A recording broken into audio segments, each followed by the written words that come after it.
Welcome to On Texas Football. I'm Bobby Burton, joined by Rod Babers and Gerry Hamilton. This episode of On Texas Football brought to you by our friends Adam Loey over at the Loey Law Firm. Guys, quarterback conundrum, I guess, is the best way to title this video. Not just at Texas for today. We need to talk about what's going on at Florida as well as what's going on at Oklahoma, the next two teams that Texas plays. Of course, this is state of the program. Each and every week we talk about big picture items. Rod, I want to start with you and news out of Florida this morning, and that is that DJ Lagway is practicing with the Gators today. He was apparently in a boot earlier in the week, but is now back at practice. It sounds like the boot was just typically precautionary. Texas does that with players all the time as well. But the question here is, he hasn't exactly been great out of the boot. Now he's in the boot. Is this gonna what does this mean for Texas and their trip to Gainesville? Yeah, right now, after you look at it through 4 weeks of football, Florida ranks last out of 16 teams in the SEC in points per game, second to last in total yards per game. They're 14th in passing yards per game and 14th in rushing yards per game. So they're struggling even with DJ Lagway there. Like I said, I think this Texas defense is still ascending. There are a lot of parts of this Texas defense that have yet to really play their best football. But I do think last week we saw 5 sacks. So we saw some of those guys, Colin Simmons, start to make some of those splash plays. I think this I don't want to be cocky about it, but the way that DJ Lagway is playing, more interceptions than touchdowns right now, this Texas defense could potentially eat him alive if he doesn't play more sound football. Now, he can make a lot of big plays. That's the concern, is that they could target certain guys in the Texas secondary potentially and try to make some big plays, but you need time to have those plays develop. And I'm hoping that PK won't give him that. I hope that PK treats him like a first-year starter, because that's kind of how he's playing. And now he is kind of in that, but he's playing like a guy who doesn't have a lot of experience, and he's making panic plays in crisis moments. And I think that if you're PK, you want to try to facilitate that and replicate as much of that as you can, like LSU did over and over again. Rod, what you said that I thought was money is how PK attacks this game. Yep. Because how have people beaten up in LSU and Miami? They've blitzed. They've sent numbers at DJ Lagway, and that's not normally what PK does. But how can you not watch the LSU and Miami games and see how the pressure totally dismantled their offense and not bring the heat a little bit more than you even want to as part of your game plan? Because it's too right there in front of your face how LSU and Miami have had success. Exactly. I want to add this, and Gerry, I want you to speak to it if you don't mind. Billy Napier is the offensive play caller for Florida, and he is tied to the hip with DJ Lagway. And Lagway's lack of success right now and their offense's lack of success has been amazing at this point. What's going on at Florida that's kind of a complexifying factor there, I guess, about all of what's going on? Well, I think one thing I will say is I thought LSU, if anybody watched even parts of that game, LSU did a really good job disguising coverage against DJ Lagway. I mean, there were some Rob, there were almost some robber plays in there. Man, that thing looked open, and then balls in the air, and it suddenly was not open. Yeah. But the crazy thing about the Florida offense to me, Bobby, is they're actually good at wide receiver, even though Dallas Wilson hadn't played. Vernell Brown's a really good freshman. J. Michael Sturdivant's experienced, big 6'3", 215-pound fast guy. And Eugene Wilson is a really good slot receiver. Mm-hmm. And Jaden Ball's a really good running back around it. Like, they should not be struggling this much with the talent level they have. And the interior of their offensive line, Jake Slaughter's a preseason All-American center. Their offensive tackles, I think, have been a little susceptible this year. But I think it's so much in this game. What did we just go through with Arch Manning? Is confidence. Yeah. DJ Lagway is a better player than what he showed. Agreed. He's a more talented player than what he showed. Right now, he's been a high interception guy in his career too. He's a more talented player than what he's shown, but confidence is almost everything with these young quarterbacks now, because the scrutiny you're under when you roll around in Lamborghinis in these college campuses, guys, and you're making seven figures, adds to the scrutiny when things start going bad. And you got to have really thick skin and be really confident player to deal with failures nowadays. I kind of wonder if the book isn't out on DJ Lagway now, though. Get him under pressure and make him come off his first read, because the numbers that Rod just put out there. Now, granted, they've played three pretty good teams: South Florida, Miami, as well. They've played three pretty good teams to get to where they're 1-3 on the year. But you kind of wonder if they are a team that people have just figured out DJ Lagway and Billy Napier. If you put Lagway under pressure, maybe he has some real issues adjusting to that pressure. So it'll be interesting. All right. That wasn't even the fact that Lagway's back at practice right now for Florida wasn't even the biggest recruiting news of the week.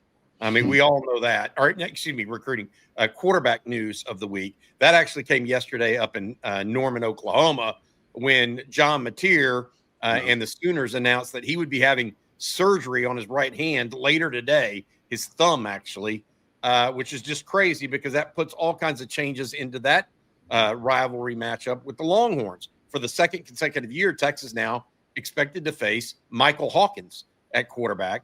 The Sooners are off to a really good start. Right now, they're 4-0. They've beaten Auburn and Michigan, both at home in tough games.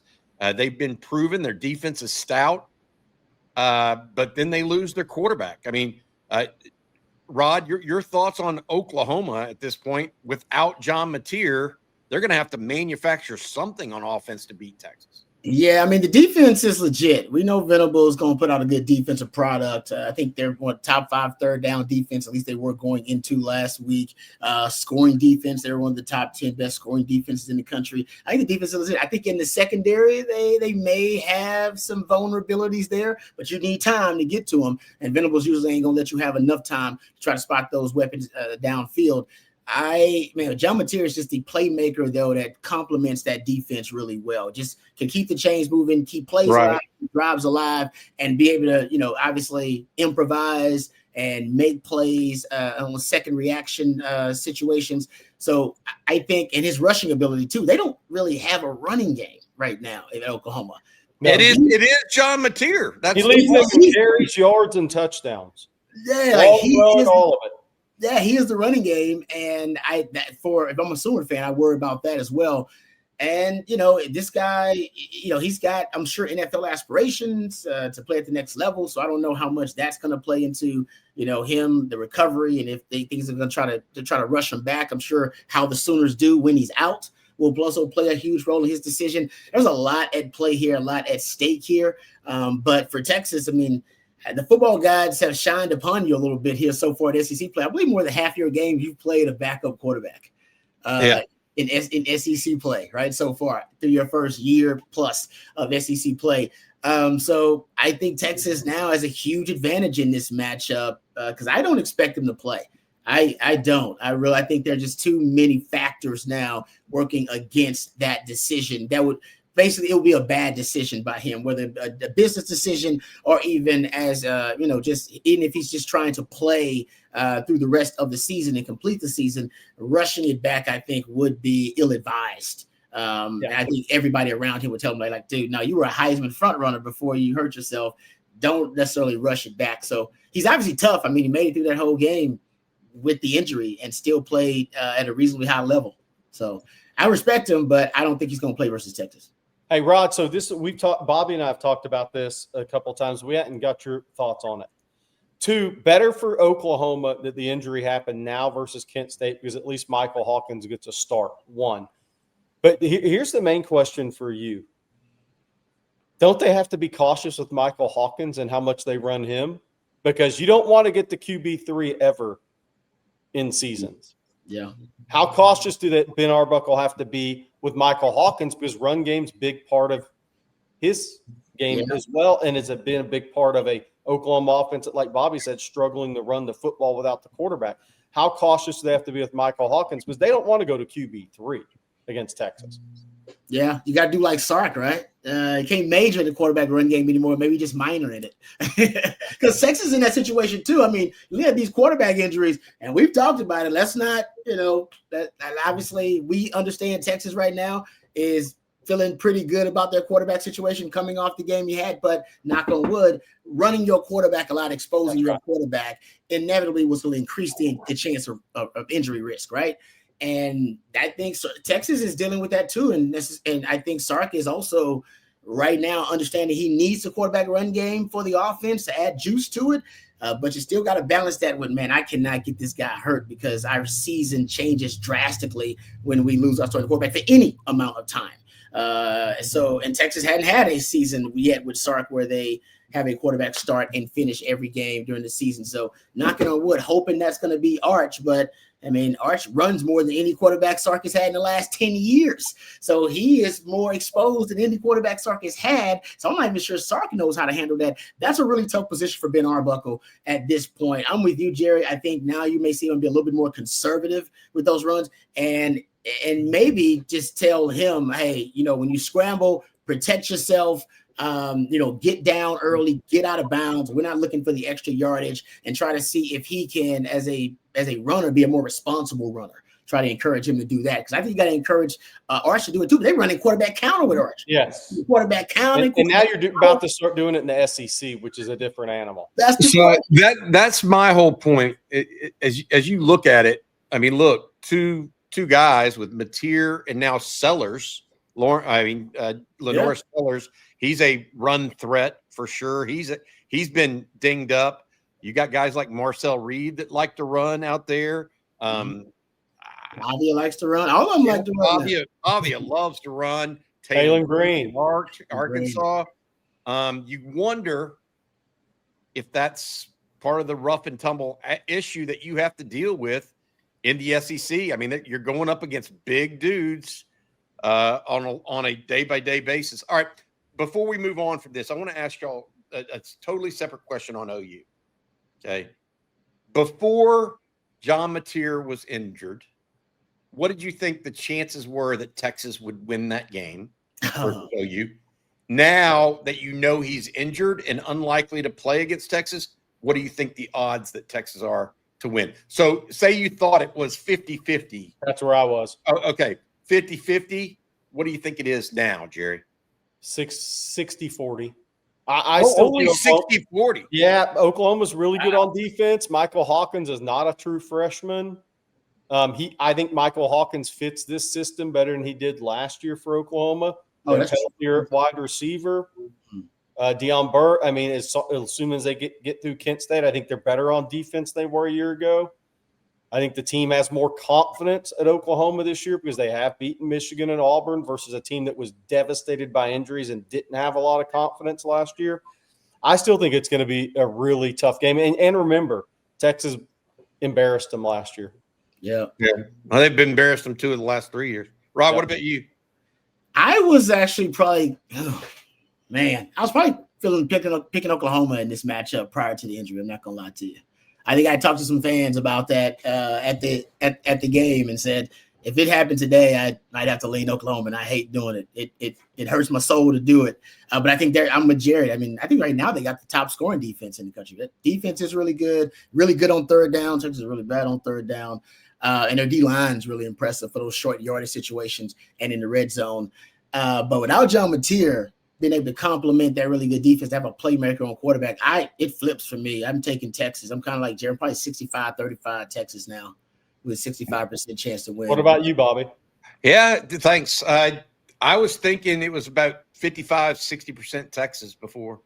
Because I just like how Texas matches up with OU. I really like. I mean, I think the Texas defense matches up with OU really, really well. And I think that a running quarterback, the capacity of a running quarterback that Texas has this year, is one thing that can be a kryptonite for a Brent Venables defense. That can cause him real problems. So I was leaning towards Texas already. I would go a little higher now at 75%. And I'll tell you, Michael Hawkins is no longer a freshman, to Jerry's point.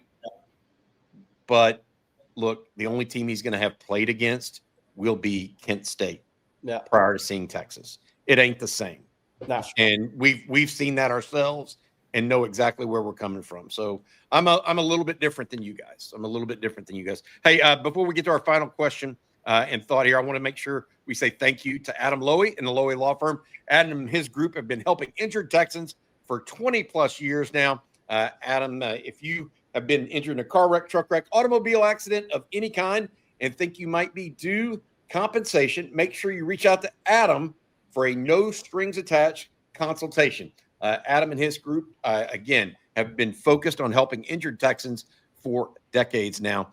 Reach out, loweylawfirm.com. Adam, thank you so much for your sponsorship of On Texas Football and what we do here, talking about the Longhorns. Guys, we would be remiss if we didn't mention the Longhorns quarterback situation, given we talked about the Sooners and the Gators.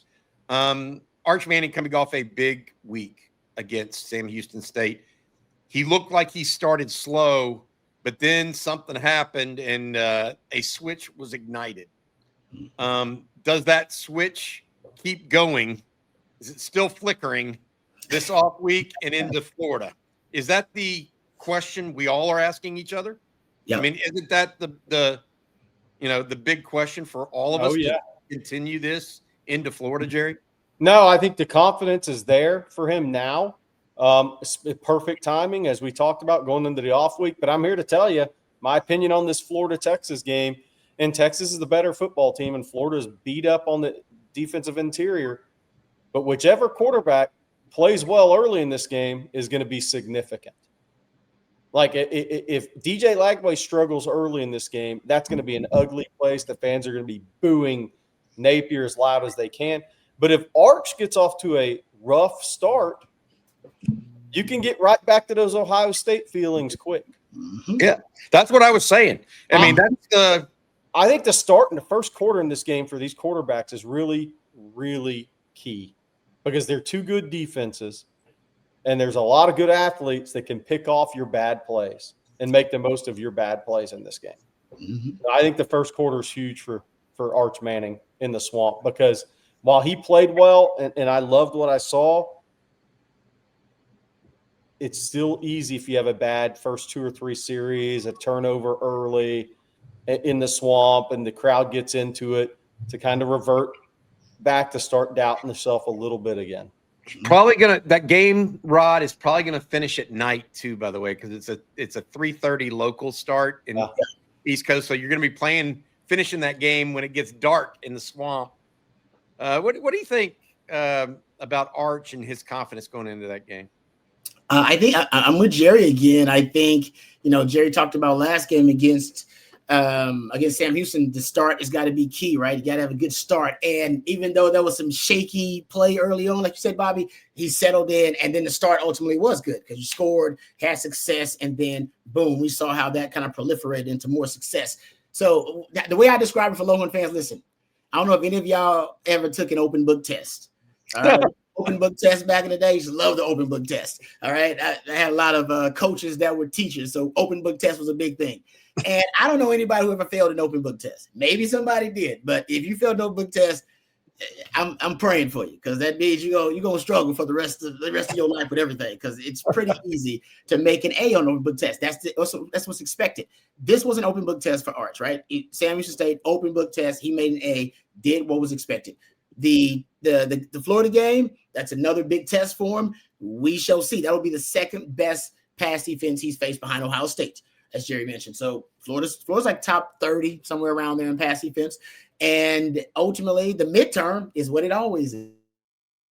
As everybody, it's always been the midterm. It always will be the midterm. So I think ultimately he'll have confidence, but Starks got to capitalize on that early in that game and don't let him get into a funk early in that matchup because I'm with you. You don't want to give Florida life. They doubt themselves. Don't let them start to have any belief that they can play with you. Because if they do, they got athletes. We all know that.